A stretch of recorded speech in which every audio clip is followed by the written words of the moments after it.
2024 ലോക്സഭാ തെരഞ്ഞെടുപ്പിന്റെ റിസൾട്ടിന്റെ തലേ ദിവസം പറഞ്ഞു വെച്ചതിന്റെ ബാക്കി നിങ്ങളുമായി പങ്കുവെക്കാനാണ് ഞാൻ ആഗ്രഹിക്കുന്നത്. നമ്മൾ അവസാനിപ്പിച്ചത് ഇന്ത്യയെ മുച്ചൂടും കൊള്ളയടിച്ചു കൊണ്ടുപോയ ജൂത സയനിസ്റ്റ് ക്രൈസ്തവ നാസിസ്റ്റ് ഭീകരവാദികളെ കുറിച്ചാണ്.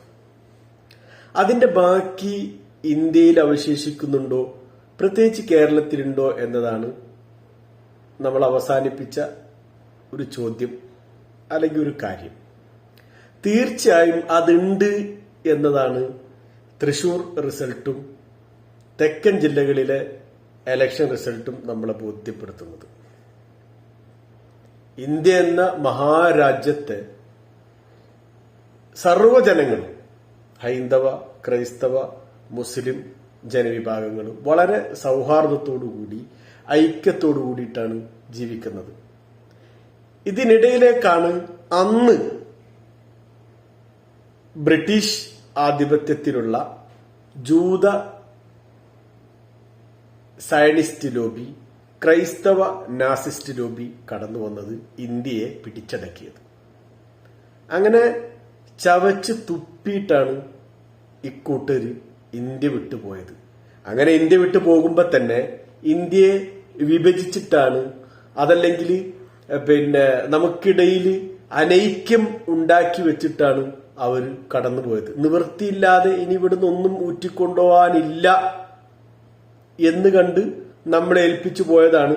കുറെ സ്വത്തുക്കൾ ഈ പറഞ്ഞ ജൂത സയനിസ്റ്റ് ക്രൈസ്തവ നാസിസ്റ്റ് ഭീകരവാദികൾ അവശേഷിക്കുന്നവരുടെ കയ്യിലും കൊടുത്തിട്ടാണ് അവർ പോയത്.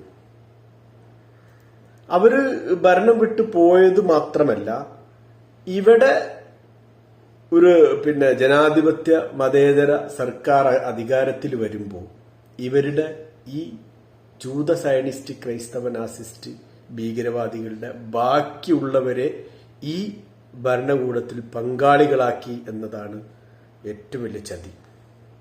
അതിന്റെ ബാക്കിയുള്ളവർ ഇന്നും കേരളത്തിലും ഇന്ത്യയുടെ പല സംസ്ഥാനങ്ങളിലും വിവിധ പ്രദേശങ്ങളിലൊക്കെ ഉണ്ട്. അവരാണ് സത്യത്തിൽ ഇന്ന് ഇന്ത്യയിലുള്ള മുഴുവൻ പ്രശ്നങ്ങൾക്കും കുഴപ്പങ്ങൾക്കും കാരണം. ഡിവൈഡ് ആൻഡ് റൂൾ, വിഭജിച്ച് ഭരിക്കാന്നുള്ളതാണ് ഈ ജൂത സയനിസ്റ്റ് ക്രൈസ്തവ നാസിസ്റ്റ് ഭീകരവാദികളുടെ അജണ്ട. സത്യത്തില് ഞാൻ കഴിഞ്ഞ വീഡിയോയിൽ പറഞ്ഞതുപോലെ അത് തന്നെയാണ് ഇന്ന് നടക്കുന്നത്.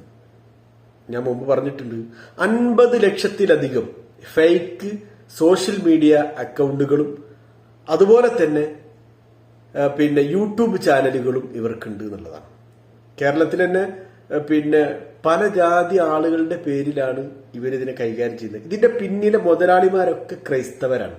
ഈ നമ്മുടെ രാജ്യത്തെ മുച്ചൂടും കൊള്ളയടിച്ചു കൊണ്ടുപോയ ആ ക്രൈസ്തവ നാസിസ്റ്റ് ജൂത സയനിസ്റ്റ് ഭീകരവാദികളുടെ ബാക്കി കേരളത്തിലുണ്ട്.